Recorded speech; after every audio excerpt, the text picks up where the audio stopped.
اب لوگ نا ترازو لے کے بیٹھے رہتے ہیں اور تولتے رہتے ہیں. پیر سید فیض الحسن شاہ صاحب آلو مہاروی رحمت اللہ علیہ، ان کے پاس بھی ایک بندہ چلا گیا تو اس نے کہا جی بتائیں حضرت عائشہ افضل ہے کہ حضرت فاطمہ؟ تو آپ فرمانے لگے تجھے یہ سوال ہی نہیں کرنا چاہیے تھا، اس لیے کہ تیرے اور میرے پاس کوئی ترازو موجود ہے. اس نے کہا جی نہیں آپ بتائیں، بتانا پڑے گا. آپ فرمانے لگے نہیں بتاتا. کہنے لگا نہیں بتائیں. فرمانے لگے چل میں ایک بات بتا دیتا ہوں، فیصلہ گھر جا کے کر لینا. اس نے کہا بتائیں.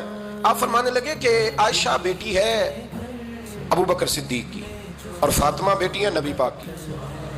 تو فرمانے لگے کہ ابو بکر کی جو بیٹی ہے نا وہ نبی پاک کی بیٹی سے افضل نہیں ہو سکتی. اور پھر فرمانے لگے کہ فاطمہ زوجہ ہے مولا علی کی اور عائشہ زوجہ ہے مصطفیٰ کریم کی. تو فرمانے لگے جو علی کی بیوی ہے وہ نبی کی بیوی سے افضل نہیں ہو سکتی. تو وہ کہنے لگا جی نتیجہ کیا ہے؟ فرمایا گھر جا کے نکال لینا. نتیجہ تو گھر جا کے نکال، یہاں ترازو پکڑ کے نہ بیٹھ. ہاں جو حضرت عائشہ نے کہا اس پر غور کر. حضرت عائشہ خود گواہی دیتی سب سے زیادہ حضور حضرت فاطمہ سے پیار کرتے. چھوٹی عمر تھی تو جناب خدیجہ، انداز دیکھیے گا بیٹی کی محبت کا. حضرت خدیجہ فرماتی ہیں حضور جب گھر آتے نا تو دروازے پہ کھڑے ہو کے اونچی آواز میں فرماتے السلام علیکم.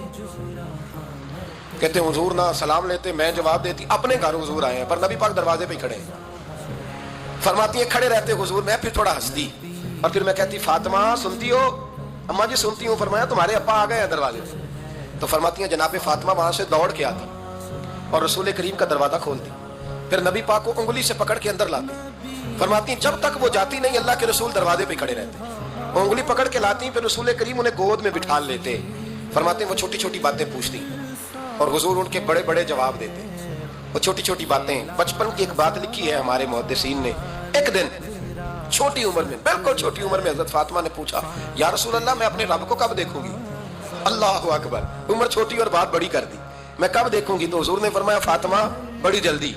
رب کریم تمہیں جنت میں لے جائے گا اور ساری جنتی عورتوں کی سردار بنائے گا اور پھر میرا رب تجھے اپنا دیدار بھی کرائے گا. تو جناب فاطمہ تو زہرا رضی اللہ تعالیٰ عنہا چھوٹی چھوٹی باتیں کرتی ہیں. حضرت خدیجہ کہتی ہیں جب چلے جاتے نا حضور تو میں پھر بلاتی، میں کہتی ادھر آنا فاطمہ کیا باتیں کر رہی تھی اپنے ابا سے. تو کہتی پھر وہ مجھے بتاتی بھی اور راضی بھی ہوتی. یہ سلسلہ آخر تک چلا. یہ حضرت فاطمہ سے راز کی باتیں کرنا حضور کا آخر تک چلا. بخاری مسلم میں حدیث، وہاں راوی حضرت خدیجہ ہے، یہاں راوی حضرت عائشہ صدیقہ ہے.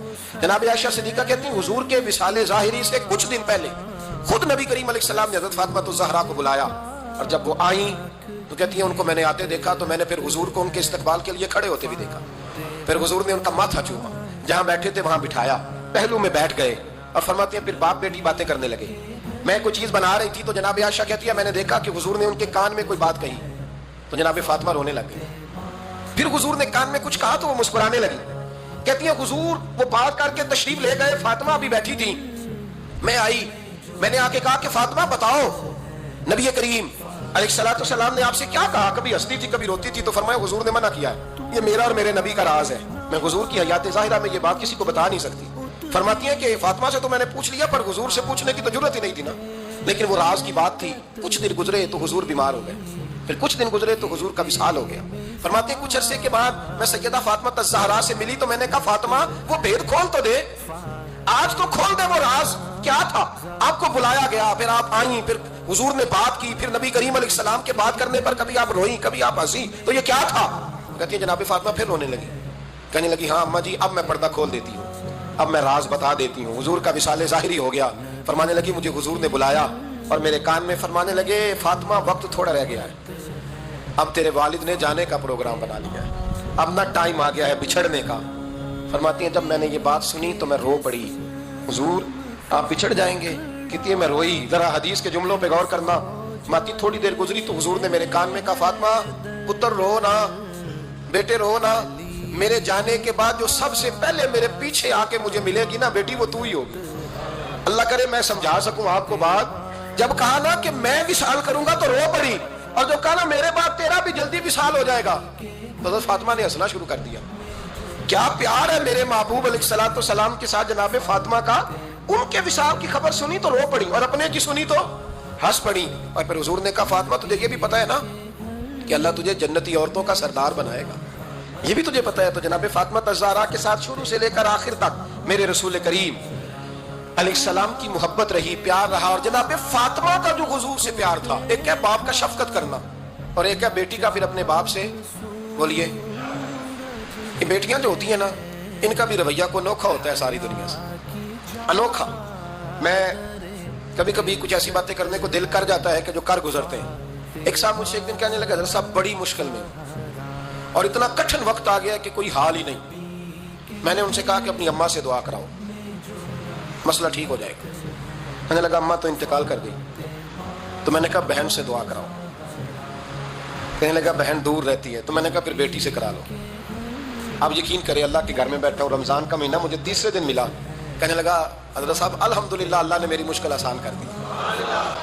کہنے لگا یہ نسخہ آپ نے بڑا عجیب بتایا ہے، پیر تو اس قسم کی باتیں نہیں نہ بتاتے، پیروں نے تو آپ کو پتا ہے دعائیں قید کر کے رکھتے ہیں، صرف ہماری قبول ہونی ہے۔ کہنے لگے آپ ان کا میرے ساتھ ارادت کا رشتہ ہے۔ کہنے لگے آپ کس طرح کے پیر ہیں کہ آپ نے مجھے پلٹ کے کہہ دیا کہ اماں سے، بہن سے، بیٹی سے۔ تو میں نے کہا اصل بات یہ ہے کہ میں کبھی تھکا بھی ہوتا ہوں، کبھی کسی رنگ میں بھی ہوتا ہوں، اور کئی دفعہ اب تو یہ حال ہو گیا ہے کہ رونا آئے بھی تو روتے نہیں کہ لوگ تماشا نہ سمجھیں، کئی دفعہ آنسو چھپانے بھی پڑتے ہیں کہ لوگ اس کو اداکاری اور فنکاری ہی نہ سمجھنے لگ جائے۔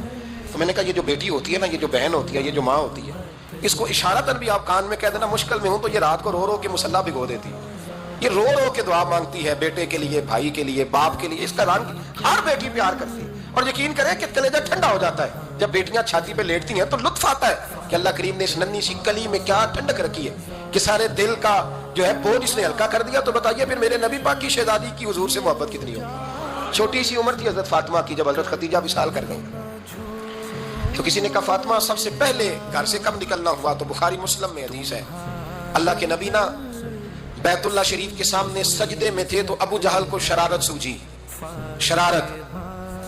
اس نے کچھ لوگوں سے کہا، عقبہ بن ابی معیط تھا، کچھ اور لوگ تھے، کہنے لگا میں ابھی رستے سے گزرا ہوں تو وہاں کسی نے اونٹ ذبح کیا ہے۔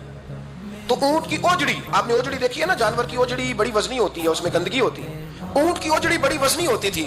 کہنے لگا وہاں اونٹ کی اوجڑی پڑی ہے، وہ دیکھو نبی پاک معاذ اللہ سجدے میں ہے، تو معاذ اللہ ثم معاذ اللہ وہ اونٹ کی اوجڑی اٹھاؤ حضور کی گردن پہ رکھ دو۔ تھوڑا سا مشکل سے جمعہ پڑھنا پڑ جائے نا، اور تھوڑا سا مشکل سے پڑھانا پڑ جائے تو ہم دین کے بہت بڑے خدمت گزار بن جاتے ہیں۔ یہ دیکھو سجدے کتنی مشکل سے ہو رہے ہیں، یہ دیکھو سجدے کتنی مشکل سے ہو رہے ہیں، کتنی مشکل سے حضور کے سر انور پر اوجڑی رکھ دی۔ یہ وہ وقت ہے کہ نہ تو چچا ابو طالب ہیں جو پہنچ جاتے، نہ جناب ختیجہ ہیں جو بندوبست کرتی۔ تو کسی نے نہ جناب ختیجہ کے دروازے کے سامنے منہ کر کے کہا کہ محبوب کے گھر والوں حضور کے سر اقدس پر اوجڑی رکھ دی ہے کسی، اور حضور سر اقدس اٹھاتے ہیں تو تکلیف محسوس کرتے ہیں۔ جناب فاطمہ کہتی پہلا دیہڑا تھا جب میں چہرے پہ کپڑا ڈال کے نہ تو اپنے بابا کے لیے نکلی، فرماتی پہلا دن تھا، میں حرم کعبہ میں پہنچی، حضور کو سجدے میں دیکھا تو چھوٹے چھوٹے ہاتھوں سے میں نے اوجڑی نیچے گرائی، حضور بولے کچھ نہیں، نہ میں نے کوئی بات کی، میں نے حضور کی انگلی کو تھاما اور میں کنویں پہ لے آئی، حضور بھی نہیں بولے، جناب سیدہ فرماتی میں بھی نہیں بولی، حضور بیٹھ گئے اور میں کنویں سے پانی نکالنے لگی، میں حضور کی زلفیں دھوتی جاتی اور حضور روتے جاتے، زلفیں دھوتی جاتی اور حضور روتے جاتے۔ پھر حضرت فاطمہ نے جب حضور کی زلفیں دھو لی تو ہاتھ اٹھائے، کہا اللہ کہ جنہوں نے میرے بابا کو تکلیف دی ہے نا ان کو برباد کر دے۔ میں رات روایت پڑھ رہا تھا مشکات سے تو میں حیران ہو رہا تھا کہ یہ عجیب منظر ہے، یہ عجیب منظر ہے کہ جب طائف والے پتھر مارے اور نبی کریم علیہ السلام سے حضرت زید بن حارثہ کہ حضور دعا کریں گے تباہ ہو جائے، تو نبی پاک کہ نہیں زید میں نے نہیں ان کے لیے تباہی کی دعا کرنی، یہ نہیں ٹھیک ہوتے تو ہو سکتا ہے ان کی نسلیں ٹھیک ہو جائیں۔ اور جب احد میں وہ لوگ پتھر مار کے دانت شہید کر دیں، حضرت ابوبکر صدیق جیسی ٹھنڈی طبیعت کا آدمی عرض کرے حضور دعا کریں یہ تباہ ہو جائے، تو حضور نے فرمایا اللہم اہدی قومی فإنہم لا یعلمون، یا اللہ میری قوم کو ہدایت دے، یہ جانتے نہیں یہ کیا کر رہے ہیں۔ حضور نے کبھی بھی کسی کے لیے دعائے ضرر نہ فرمائی، لیکن آج یہ عجیب منظر ہے، شاید یہ واحد وہ وقت ہے کہ جناب فاطمہ الزہرا نے جب کہا نا کہ اے اللہ انہیں برباد کر دے جنہوں نے آج میرے والد کو تکلیف دی ہے، حضرت فاطمہ کی دعا سن کے تو حضور نے بھی ہاتھ اٹھائے، کہا اللہ جیسے میری بیٹی کہتی ہے نا ویسے ہی کر دے، اللہ کر دے انہیں برباد۔ فاطمہ جیسے کہتی ہے ویسے، اللہ کرے آپ کو سمجھ آئے میری بات کہ وہاں جہاں شدید تکلیف دی گئی وہاں حضور نے کسی کے لیے ایسی دعا، اور یہاں فرمایا اللہ جیسے فاطمہ کہتی ہے ویسے، اللہ اکبر۔ حضرت عبداللہ ابن مسعود کہتے ہیں کہ وہ دعا بھی میں نے سنی، اور پھر میں نے ان سب لوگوں کو جن کے لیے جناب سیدہ نے دعا کی تھی ان سب کو پھر میں نے بدر میں کٹتے ہوئے بھی دیکھا، میں نے ان کی لاشوں پر گھوڑے چلتے ہوئے بھی دیکھے، پھر میں نے دیکھا کہ صحابہ انہیں گھسیٹ کر کنووں میں ڈال رہے تھے، میں غور سے دیکھ رہا تھا اور ان کے چہرے پہچان رہا تھا۔ تو مجھ سے کسی نے کہا عبداللہ تم کیا غور کر رہے ہو؟ تو میں نے کہا میں غور کر رہا ہوں یہ وہی ہے سارے جن کے لیے سیدہ فاطمہ نے دعا کی تھی۔ تو یہ برباد ہو جائے، یہ وہی ہے میرے رسول کریم علیہ السلام کی ہر تکلیف کو جناب فاطمہ نے اپنی تکلیف سمجھا، ہر تکلیف کو۔ جب انسان کے دائیں بائیں کچھ لوگ ہوتے ہیں نا، اس کے دکھ بھی سمجھنے والے، سکھ سمجھنے والے لوگوں کی تعداد لمبی چوڑی ہوتی ہے۔ ہمارے زمانے میں ہمارے ہر آدمی کے ساتھ ذاتی مطالبات ہیں، ذاتی، تو جب تک وہ میرا مطالبہ پورا کرتا رہتا ہے میرا اس سے پیار رہتا ہے، اور جب وہ میری خواہشات پوری کرنی چھوڑ دیتا ہے پھر میرا اس سے کوئی رشتہ نہیں رہتا۔ میرے عزیز، حضرت فاطمہ الزہرا کا کمال یہ ہے کہ انہوں نے میرے محبوب کا دکھوں میں ساتھ دیا، حضور کی تکلیف پر وہ تکلیف میں آتی، پریشان ہوتی،